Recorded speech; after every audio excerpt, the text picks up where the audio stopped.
Thank you for joining me for another episode of the Speak the Truth podcast. My name is Matt Tardio, and today's episode is being brought to you by EveryPlate. It sounds like right now over inside Israel, inside Gaza, it sounds like the Israeli Defense Force is actually refusing to withdraw from the Netzarim corridor, like defying orders and staying in there. And it hasn't hit the news yet.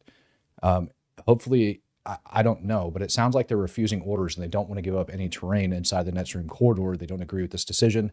Now, this ceasefire agreement, allegedly, we talked about the multiple stages and everything else that was going into it. And truthfully, I can read through this document. I don't even think it matters right now with everything that we have just kind of like learned this morning. And like I said, here in a little bit, I'm going to announce the person's going to call in when it's time. We're going to go over this and what's taking place inside Gaza, because there's a lot of people that are pissed off inside Israel that this ceasefire deal is going through. There's a lot of people that are pissed off that it's having holdups right now. And it sounds like the service members inside Israel, the ones that have been giving their freaking blood to this and losing all of their friends, are now standing up and saying, absolutely not, we're not going to deal with it. I wouldn't call it a mutiny, perhaps, right now, but it is an issue.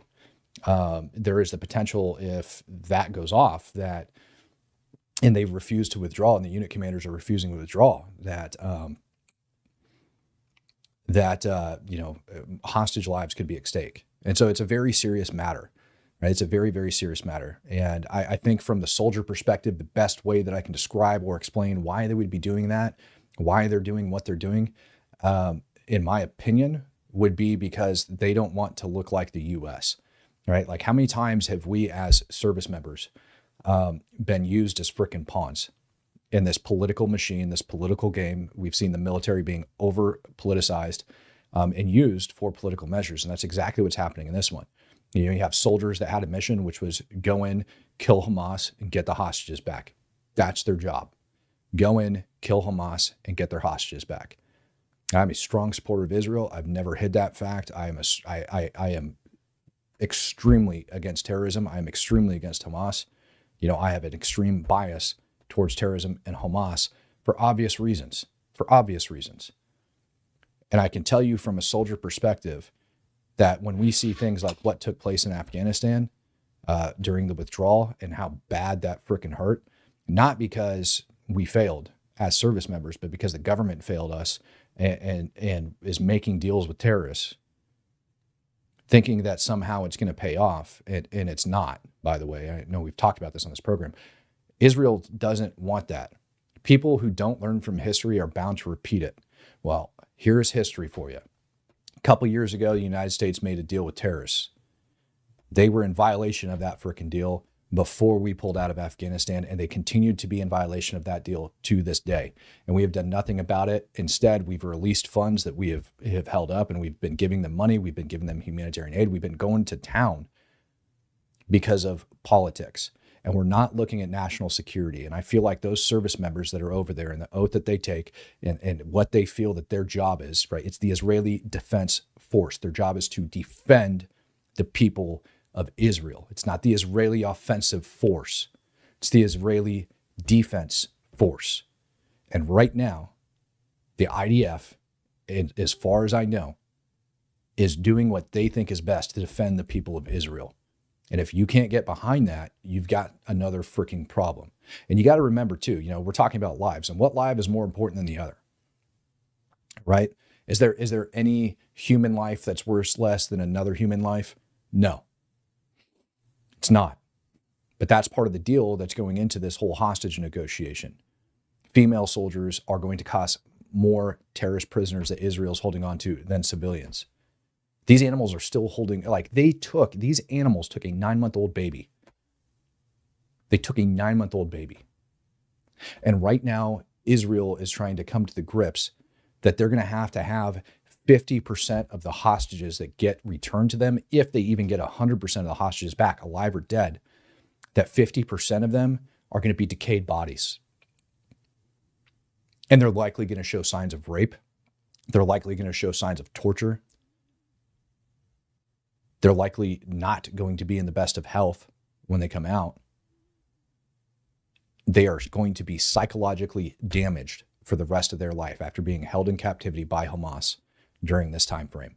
And the IDF's not standing for it. And I think, personally, my personal belief, my personal opinion is that these people, these soldiers who it sounds like right now are refusing to take part in this BS because they know it's going to fail. They've seen it fail. It's failed over inside Lebanon. It's failed inside Gaza in the past. And we have zero reason to believe that it's going to succeed this go round. They're standing up and doing what's right. They have been standing by throughout the course of this entire war, allowing Hamas and hostages, Hamas a route to take the hostages and flee the city, right? Before they go in, before they conduct their assaults, before they go in. And we've got, video evidence from the Al-Shifa hospital that the hospital staff is taking freaking hostages, or was aware that these hostages actually existed, right? And when Israel went in there, that was video evidence, right? We got video evidence straight from the CCTV cameras that you had people being drugged into the Al-Shifa hospital, walking perfectly normal, not a freaking problem with them, being drugged through the hospital. For what reason? It's not because they need medical treatment, because you're talking 2 hours after the incidents. They're being drugged inside against their will by armed terrorists. And now that this ceasefire agreement has gone up, what are they doing over in Gaza right now? Imagine being inside Gaza. Imagine being on the Netzarim corridor and looking out at the freaking major urban areas and seeing this shit after the announcement of the ceasefire deal. This is the problem. The problem is that this is going on over there inside Gaza. Mainstream media is not talking about it. Nobody wants to talk about it. Do you really think that these animals are going to stop and not try to reorganize, rearm, and reattack? It's absolutely ridiculous. Yeah, those are children. You are correct. Those are children. Look at this one in the back, holding on to what appears to be a Glock 19 or a Glock 17. That one's younger than the one in the front. And the other ones that I showed the other night, they're freaking babies still. They're 14 years old. They don't know they look up here. I think we voted on it. 14 years old was like the median age that everybody agreed on. They're babies. And if any of you have a 14-year-old freaking boy in high school, dude, you know that they don't know any better. I don't blame these children. I don't. And I've talked about this before on this podcast several different times. I don't blame these children for being in this environment. You know who I blame for this? I blame their parents. I blame their upbringing. I blame the freaking adults that are putting this on them. That's who's to blame for this, not the kids, not the freaking population. It's the radicals that are pushing this agenda on the kids. It's absolutely ridiculous. You mean to tell me that all of those IDF service members, if you want to believe the 46 or 47,000 figure of Gazan civilians that have lost their lives, and let's say you're on that side of the house and you're not pro IDF, but you sure as shit aren't pro Hamas because you don't stand for terrorism like the rest of the freaking world with common sense, and you want what's best for the Palestinian people, most of you would agree that Hamas is not good for the Palestinian people. This is Hamas. You don't believe me? That kid in the back that looks like 5, 6 years old that's holding up a Glock 19, he's wearing a Hamas headband. This is not good for the Palestinian people. How could that possibly be good? How could you possibly sit there as a rational human being and say, yes, it is okay to indoctrinate a 5-year-old child, give him a headband and a freaking Glock, and give his freaking 10-year-old brother, if that's what he is, a freaking AK with a loaded mag to drive down the street and celebrate this shit? If you are on that side of history, you are wrong. You are on the wrong side of history. Hamas will rebuild. They will rearm. They will not abide. They answer to God. They do not answer to the laws of man. How many more times do I have to say it? That's why every single one of these negotiations has freaking failed. And it's appalling that this administration and all of the forms of government look at this and say, yep, 100%. They are going to be truthful and honest, and they are going to return the hostages. They're not going to violate the ceasefire agreement, and they're going to lay down their arms as if that worked inside of Lebanon, as if that worked inside of Afghanistan, as if that worked inside of Iraq or anywhere else in this freaking world where terrorism exists. Never. Never, ever, ever has it ever been okay. Meanwhile, service members are over inside of the frickin' Red Sea getting shot at by the Houthis. Houthis, major terror organization, launching ballistic missiles. And this administration is okay with negotiating with terrorists. When we said turn our hostages back over, we said we want them back by January 20th, and we meant it. And not just ours. You better be releasing those. Every single hostage that's still alive that you took on October 7th better come back in one piece. When we said that, we weren't just talking about the U.S. hostages, in my opinion. I don't think we were. We're talking about every single one this terror organization took. Mark my words. This will not end well for Hamas. This will not end well. The Israeli Defense Force is standing up for the people inside of Israel by refusing to leave the corridor, whether you like it or not. And the amount of lives, and we have to suck down the ugly, dirty, God to honest truth. And that ugly, God's to honest truth is that no life is worth more than another. My life is not worth more than anybody else that's in this chat, that's watching this on YouTube, that's listening. I don't care where you're listening to me from. My life is not worth more than yours, and vice versa. And yet, for some reason, for a political reason, it would seem that the hostage lives are worth more than everybody else. And I do agree the hostages need to come back, but they need to come back correct. They need to come back knowing that that's not the case. Now, there is an exception to this rule. And the exception to that rule, which I deeply believe, is that the Israeli Defense Force did sign up to give their lives for their country, just like I did for my country. And you will put your money where your mouth is, and you will get your butt on the front line, and you'll pull the trigger, and you'll do the right thing in combat, should you be called upon to do it. And they have. And they're willing to give their lives for the people of Israel. But what they're not willing to do is give their lives for the people of Israel, reportedly, allegedly, just to know that what's waiting for them on the backside is more death and destruction for Israeli civilians, for U.S. civilians, for everybody else in this world. Hamas is a major threat. And yet, for some flipping reason, they refuse to pull out. Why? Because they see this. This is what they've been seeing. They've been hearing celebratory fire. They see that stuff on a daily basis, things that are not being shown in mainstream media. And it needs to end. And Hamas, you better release those dang hostages. I'm telling you right now, every last one of them, whatever deal you think you have, I promise you, you don't. You don't. I know I told you guys, just like I have always told you, I do not believe one tiny flippin' bit that ceasefire deals are going to work with Hamas. What I heard is that Hamas came back. The reason it hasn't been voted on yet is because Hamas has already came back and said that they want to, hear me out on this, that they want Israel to completely withdraw from Gaza before they release the hostages. That's what I heard. No, I'm not going to reveal my source to you. That's what I heard. That Hamas has changed the terms. So if Hamas changed the terms, well, that goes directly in line with history.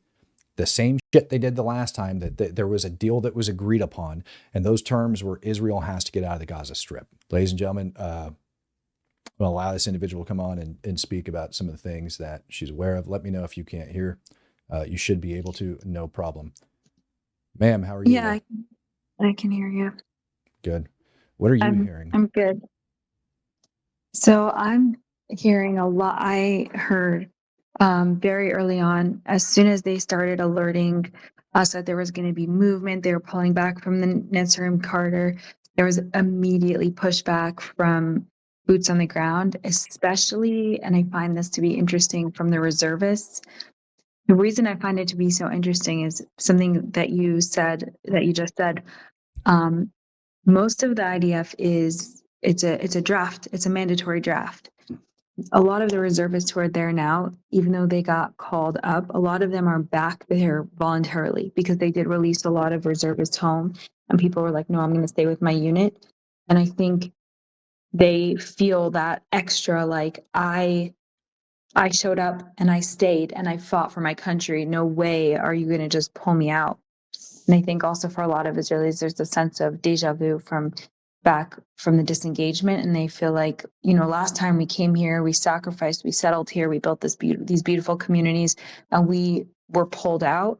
And this is what Gaza turned into. Yeah. And this time we fought for it, and we lost limbs, and we lost friends, and we lost family members. We are not giving it back. Certainly not under these circumstances. And I'm definitely hearing that there's so much strong pushback that we have leadership negotiating with their subordinates for cooperation, because ultimately it's not really their choice either. Right. And it's interesting because a lot of unideal things have happened since the war. I remember in the very beginning when we were just sitting outside waiting for the green light to go in, people were getting so frustrated, and they were like, why can't they just unleash the military? And, they were being held back, but nobody, thank God, did anything prematurely and at that time. But I think it's interesting that the soldiers are standing up and they're like, no, we're not ceding back this land. And I saw someone put in a comment about not, like how their friends lost life and limb. Mm-hmm. I can testify to that. Thank God we're able to keep the casualties to fairly low. Every life lost is a universe in itself. But for what it could have been, the loss of life was the casualty ratio was pretty low, but Right. thousands upon thousands upon thousands of people between the ages of 18 and 30 have lost limbs. The entire face of my generation has changed. Right. Excuse me. I'm sorry. I was just putting a video up. It's insane.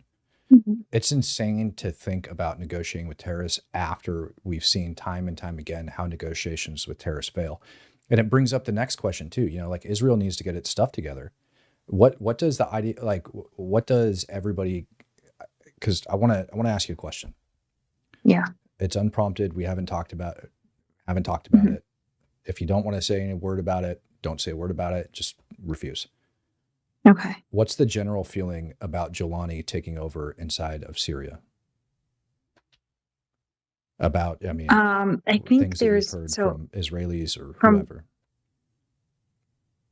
In the beginning, I think there was apprehension. There was a lot more apprehension because, just if you think about his last name is Jolani, which is the Arabic for from the Golan. Mm-hmm. People were afraid that he was going to say, "Oh, this is my ancestral homeland. I'm going to take it back. We're going to annex Syria."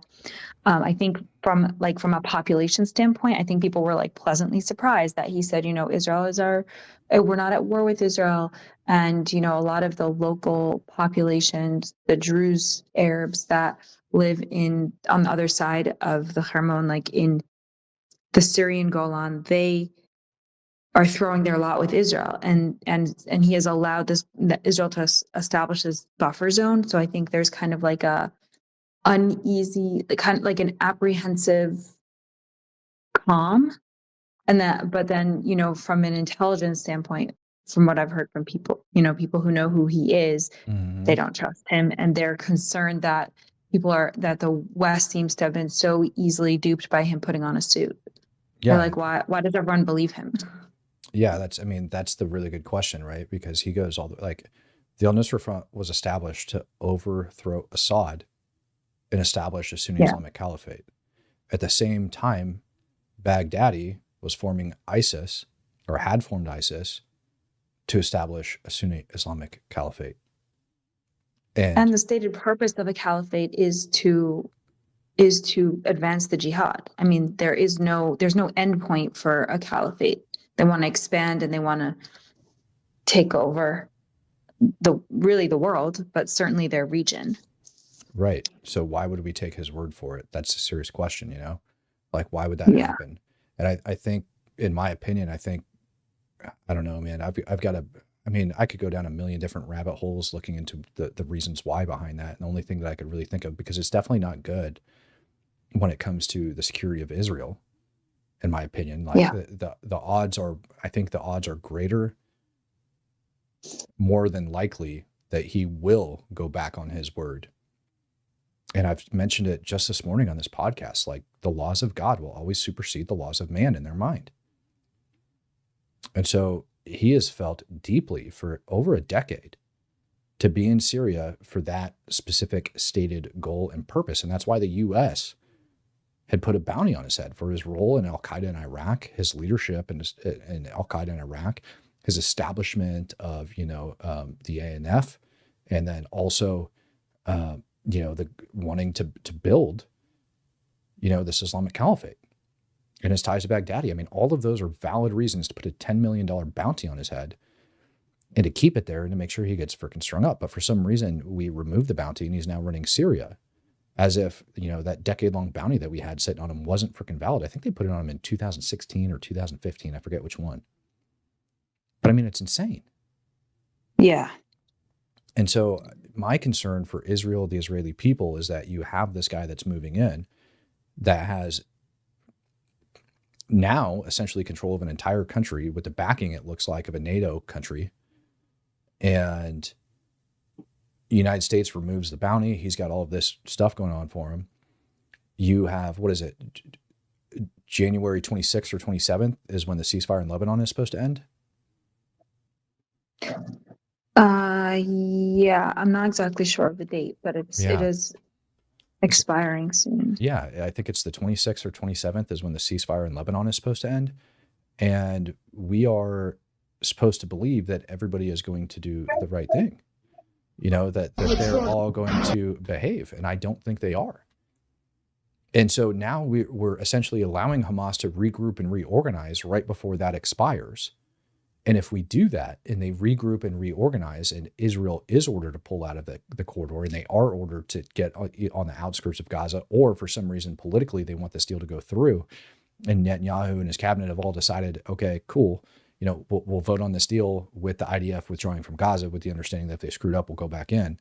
Dude, one day of rebuilding, you're talking about hundreds of soldiers' lives because they're able to go in, set up new ambushes, set up houseborne IEDs, set up all of these things. And it's a massive risk. And at the same time, we have this terror organization over inside Syria, massive terror organization over inside Syria that's now running the country, and Hezbollah inside of Lebanon. And if for some reason they all decide to play ball together, Israel's SOL. Yeah, I would agree with that assessment. I think part of, I agree that even one day of rebuilding is going to cost lives, but I will say, I don't want to say too much, but I do have a family member whose body is being held hostage. Mm-hmm.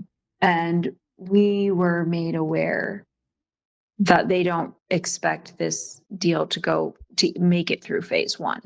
So it's essentially like grab as many people as we can so they don't execute them before we get to them, especially the vulnerable women and children who may or may not be alive. That's essentially, from what I understand, the point of this ceasefire agreement, because nobody thinks they're going to get through phase one, even through phase one. I don't think they're expecting to receive all 33 of the first group. Wow. So I think that's my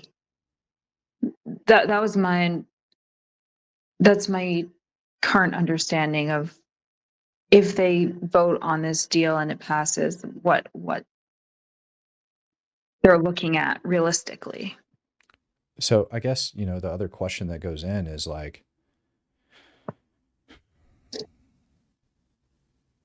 let's put it this way. In this video that I have up on the screen, I don't know if you can see it or not, but in the video that I have up on the screen, at the end, this kid, somebody actually gave me the Arabic translation for what he's saying, basically that they're not going to stop.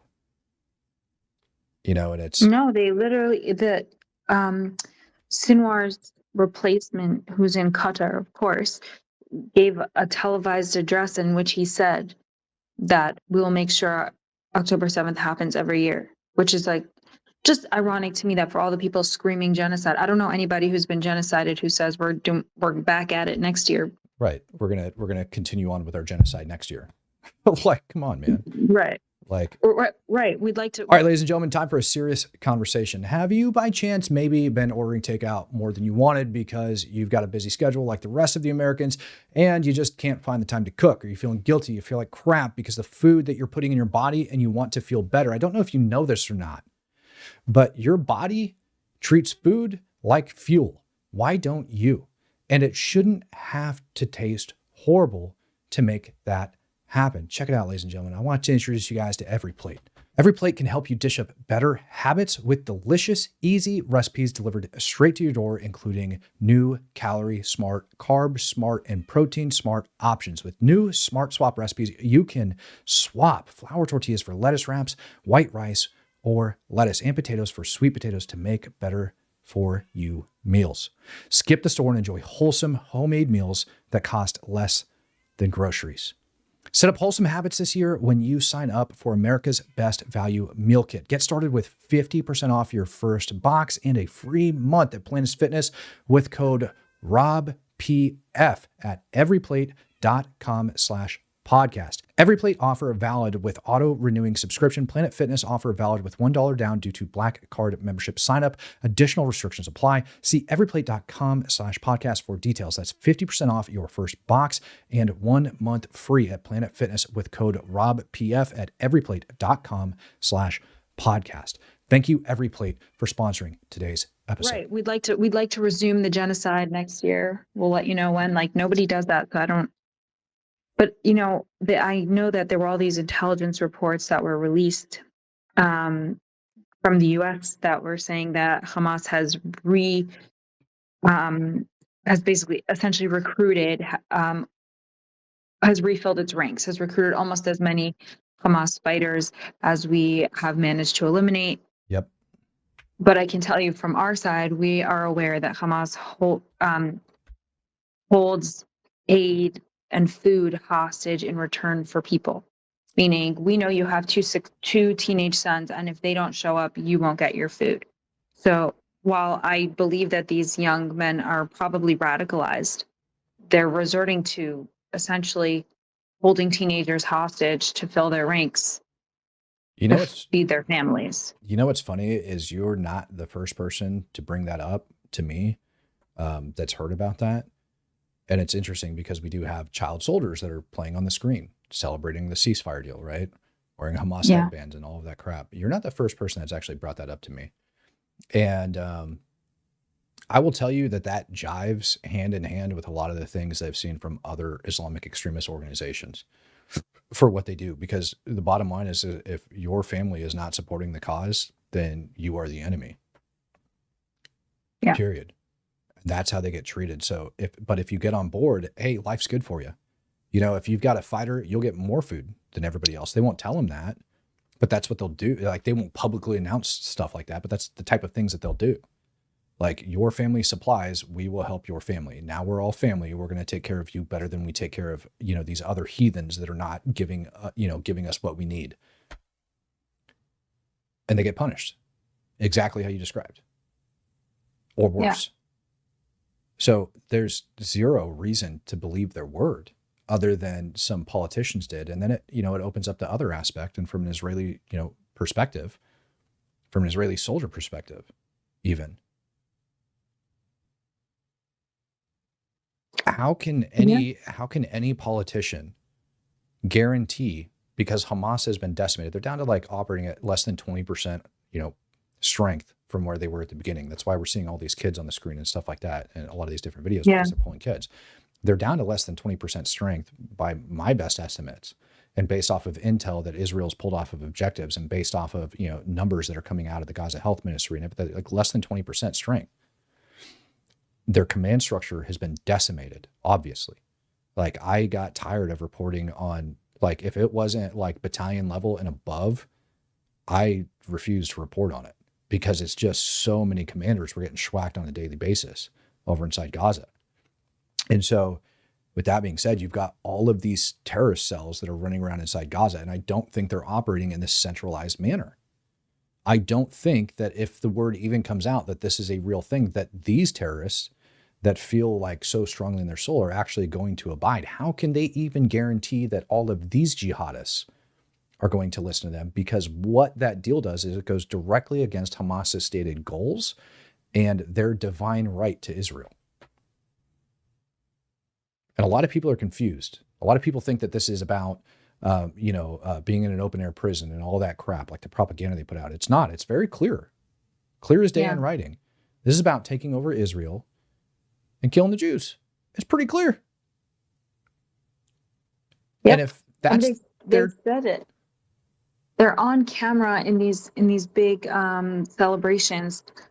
Actually saw a very funny one. It was like it's not funny, but they were interviewing a girl and they said like, oh, when will this be over? Like when, and she said, when we get rid of all the Jews from the land. And then her friend like pokes her in the ribs and she goes, I mean, all of Israel.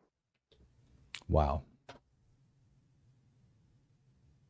So, yeah, I mean, it's not like they got a little bit more PR media savvy. And I think honestly, I don't remember. I heard some commentator, perhaps it was Ben Shapiro, said it best that Israel and Hamas are fighting two different wars.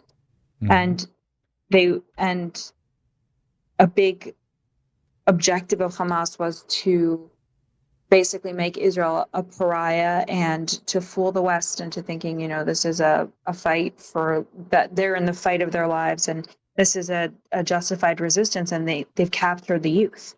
Yeah, they absolutely have. 1000%. So we ultimately know their goals, but they've duped an entire generation of people into thinking that they're just, resistance fighters, marching for liberation. Yeah.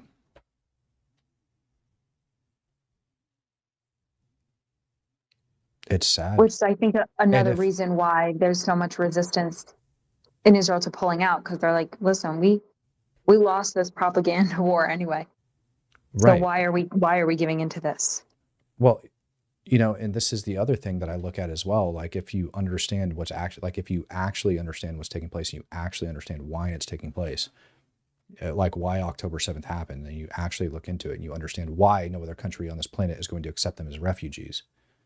If their leadership goes against the laws of God, it is their responsibility and duty not to listen. And that's the problem with dealing with them. And like that right there can sum it up.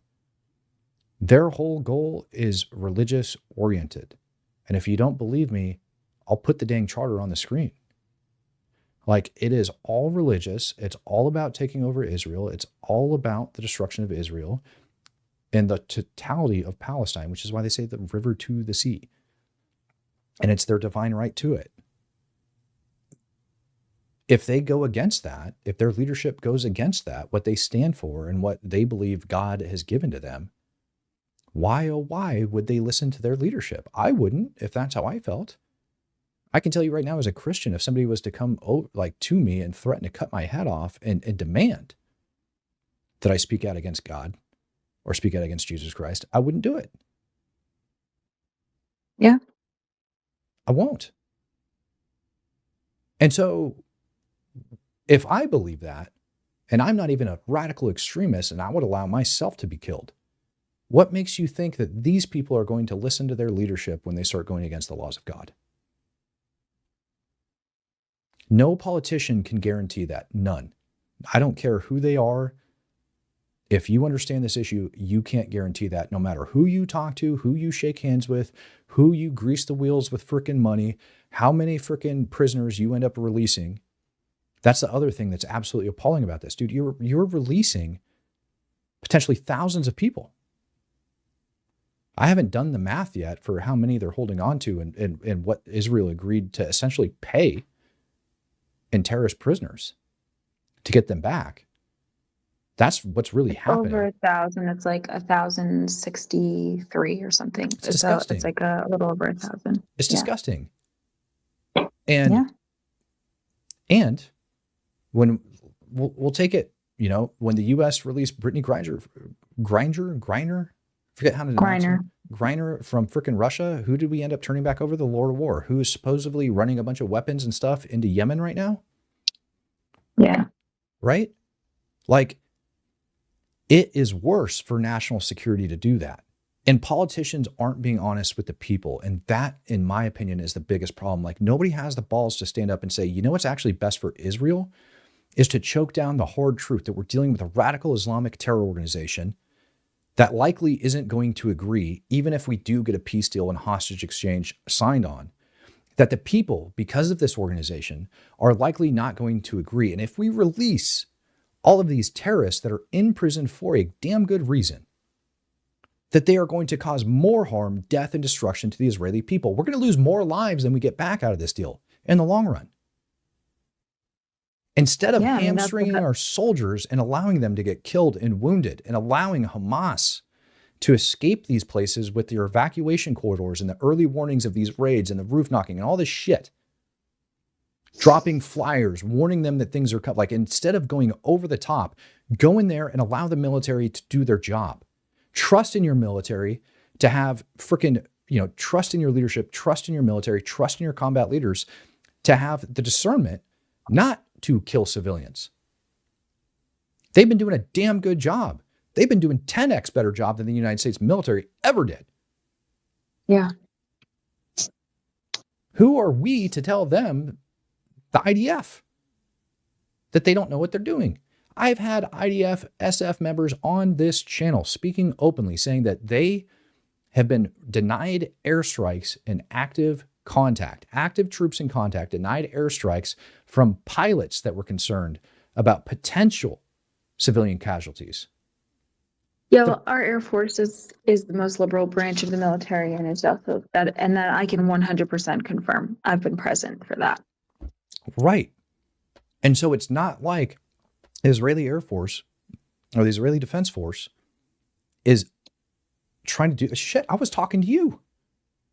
Yeah. I was talking to you back in June when the 5 hostages got killed down in Rafah, right? Was that June? Yeah. Or July? And you had told me that. Yeah. Right. And you had told me that you have personally stood in that frickin' school where that tunnel entrance was located. It gave you frickin' chills. You guys are respecting the civilian infrastructure. You guys are making dang sure down to the pilot that is putting the lives of Palestinian people over the people that they are fighting beside. They're supposed to be providing cover for. The pilots are refusing to drop and putting Israeli lives at risk. It is not the IDF. It's not the IDF, but I actually want to say something because I just saw right before I called in, I saw a headline that made my blood boil, which is that Biden was giving some sort of interview or something, and he was talking about like all the things that he did in the war, and he said, I told Bibi, you can't just carpet bomb those cities, you can't do that. And Bibi said, well, you guys did that. You guys carpet bombed Berlin. You guys dropped nuclear bombs to end World War II. And I was like, and the gist of the article was like, so they both Biden just admitted they both committed war crimes. And I was like, that made me so angry because there was literally never even one time a carpet bombing. That conversation never happened. I don't know if they were talking about 2,000-pound bomb or whatever they were talking about. But even then, that's uneducated. Yeah.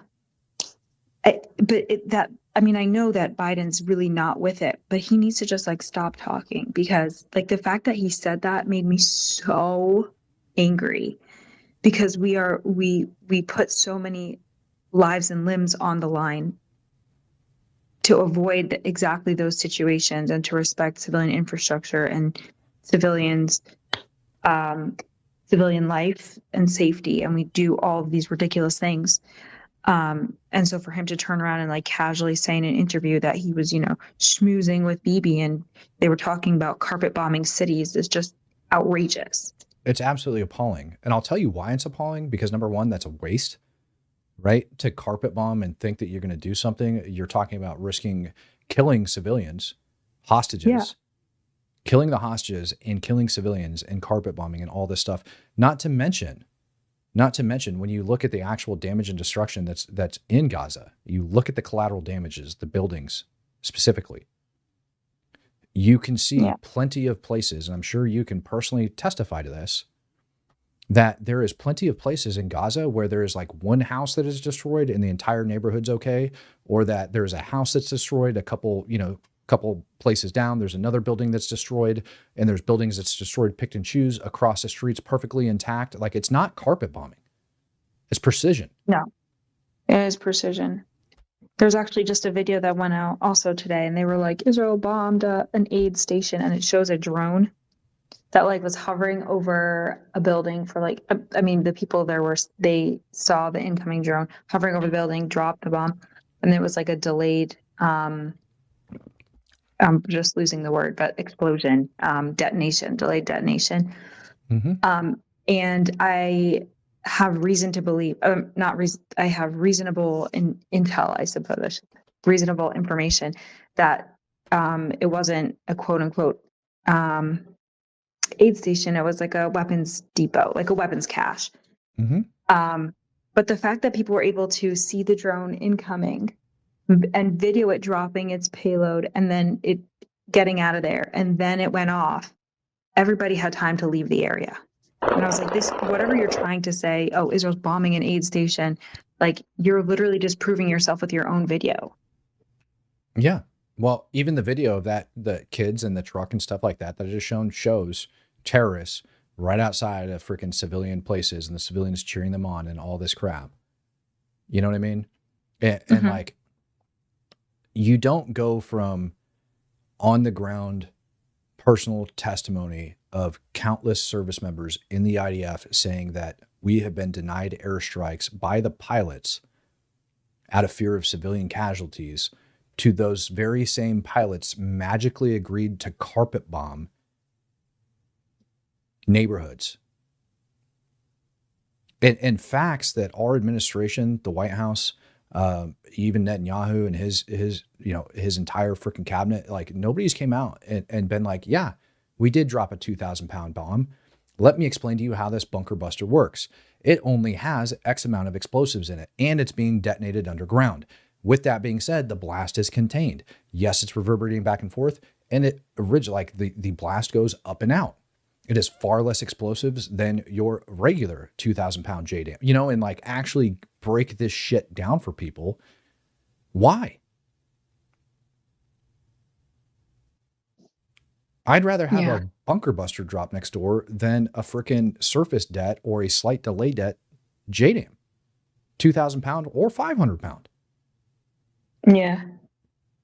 Like, just that's my personal experience from eating bombs in combat. Like, what the hell? And if you don't think I've eaten enough bombs to make that statement, go look at the interview that I did with frickin' Jen Davis and watch my eyeball lag as I blink. Like, it is ridiculous. Yeah. It is. How they have the balls to make that statement is beyond me. Like, that is a slap in the face. And people want to know why the Israeli service members are pissed. Because they're being painted in a bad light and nobody's doing a damn thing about it. Not the Biden administration and not Netanyahu, to be perfectly honest. Netanyahu's made some pretty good statements about him, but he's also, in my opinion, silences complicity. You know what I mean? And I feel like he has been very quiet, and in general, they've been very quiet. They just kind of they're not speaking out at all, like almost like they got tired of talking about it, but it's not really fair. Right. And at this point, like, I'm so worked up over this because it's so ridiculous. Like, it's like, I almost just need to freaking like change the title and the thumbnail on this video, like it's so appalling. And if you're just now joining us and you're wondering why the title of the video is the Treasury Secretary being hacked by China, which is absolutely legitimate, but we're talking about this because all of the emerging information that's came out about the IDF soldiers inside Gaza refusing orders to withdraw from the Nitz corridor. They don't want to leave because they know it's bad. And they're aware of it.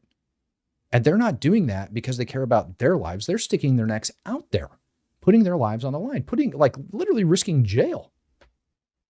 Like, I don't even, what is the penalty for freaking disobeying an order on that scale inside of the IDF? I don't know. I don't know what they're going to do. And I think it depends how the situation develops. If it's on a smaller scale, then it is definitely military prison. And also almost worse because it's such a small country, but like demonization in the media. Mm-hmm. Like they will put your face everywhere.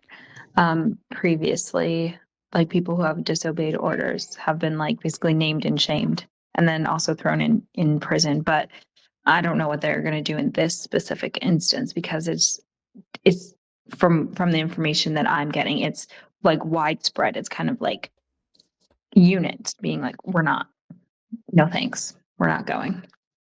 Sure. Right.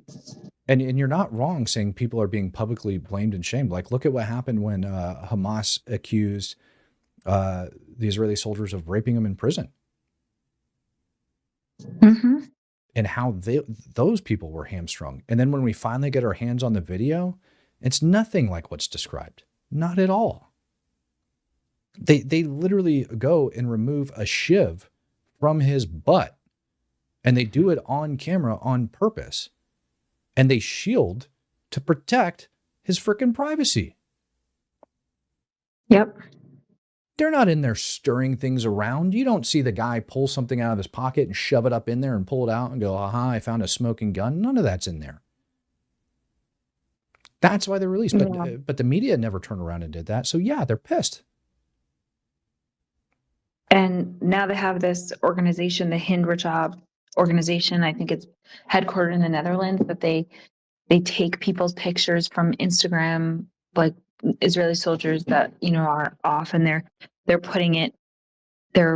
blasting it onto the internet, and they're pressuring countries to arrest them on charges of, breaking international law, human rights violations. And that's wild. But that's not even in the Israeli media. That's like literally you're not safe if you go travel in South America or Thailand, or they'll blast these people's pictures out and be like, hey, Argentina, are you going to arrest this person for human rights violations? And they show pictures of them. I've seen that in Gaza or whatever. I've seen that.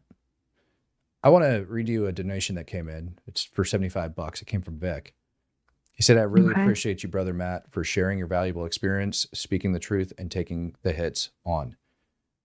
I do appreciate think I really wish he would have expanded that to you as well for coming out and speaking today as well, on the things that you've seen over there and what actually happens.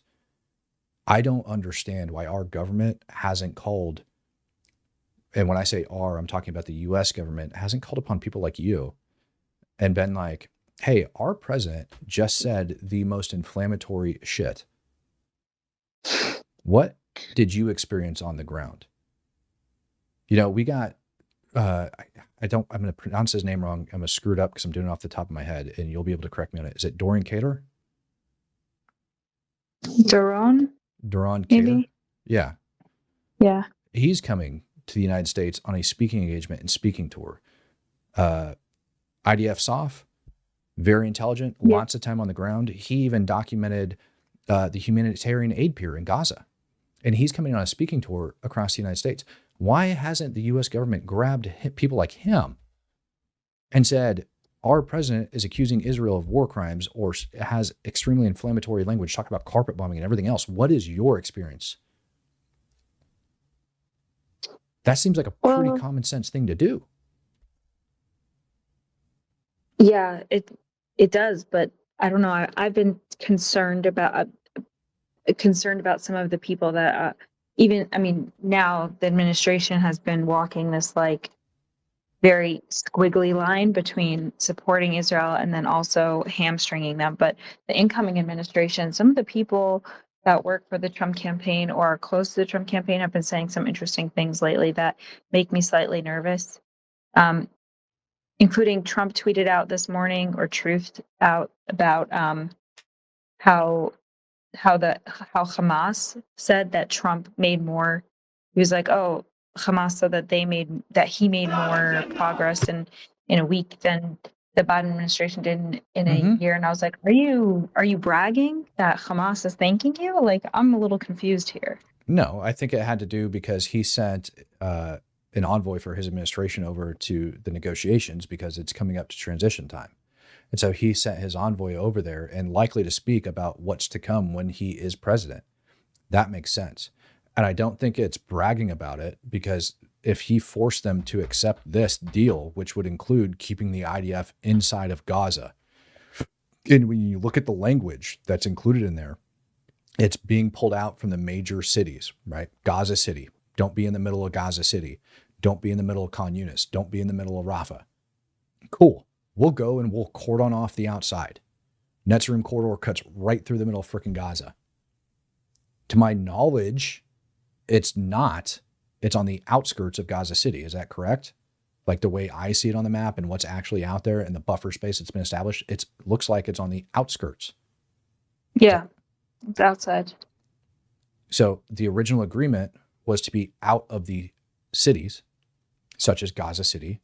Netzarim corridor isn't in Gaza City. It's on the outskirts, it's south of it. I feel like I have to put this up on a map for people so that they understand what we're talking about. That would probably be wise, right? So, yeah. And if Hamas is going back on the original plan and they know it because they're being ordered to pull out, I'd be pissed myself. Man, I don't know. What do you think is going to happen? With this deal? Yeah. What do you think is going to happen? I'll give you my thoughts afterwards, but what do you think is going to happen? If it makes it to Monday, I hope / think that they will release the B-bus children or their bodies. And the 4 female observers, Leary, Naama, Kareen, and I forgot the 4th one. Forgive me, I forgot the first one's name. And then maybe Shiri, the mom of the B-bus kids. Mm-hmm. And I don't see that any way it's not going to break down shortly after that.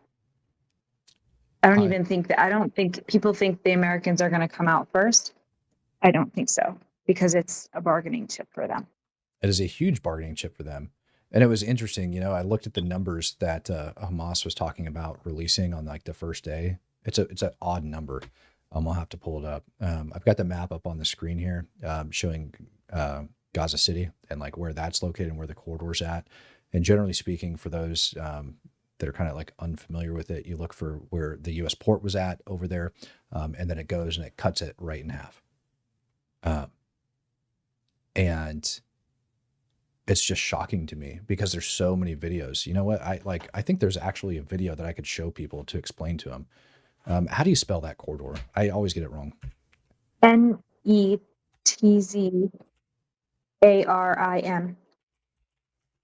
In the 3rd. So there is videos that the IDF has shown, like here's overhead imagery from December of last year of the corridor. Like this is what the corridor looks like, right? But I promise you as well, we're going to end up, look at that. It's like there's nothing around it. And so there's videos that IDF soldiers have released that show, here's the corridor again.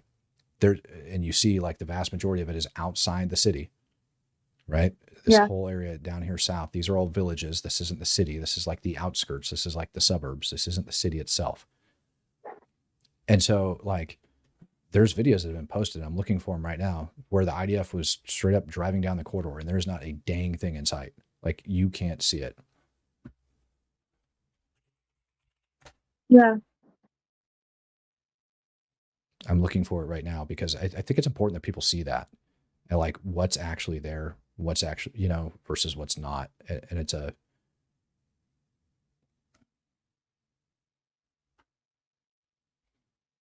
it's really Not even fully paved. Like people think it's like a actual like thoroughfare, but it's not even fully paved.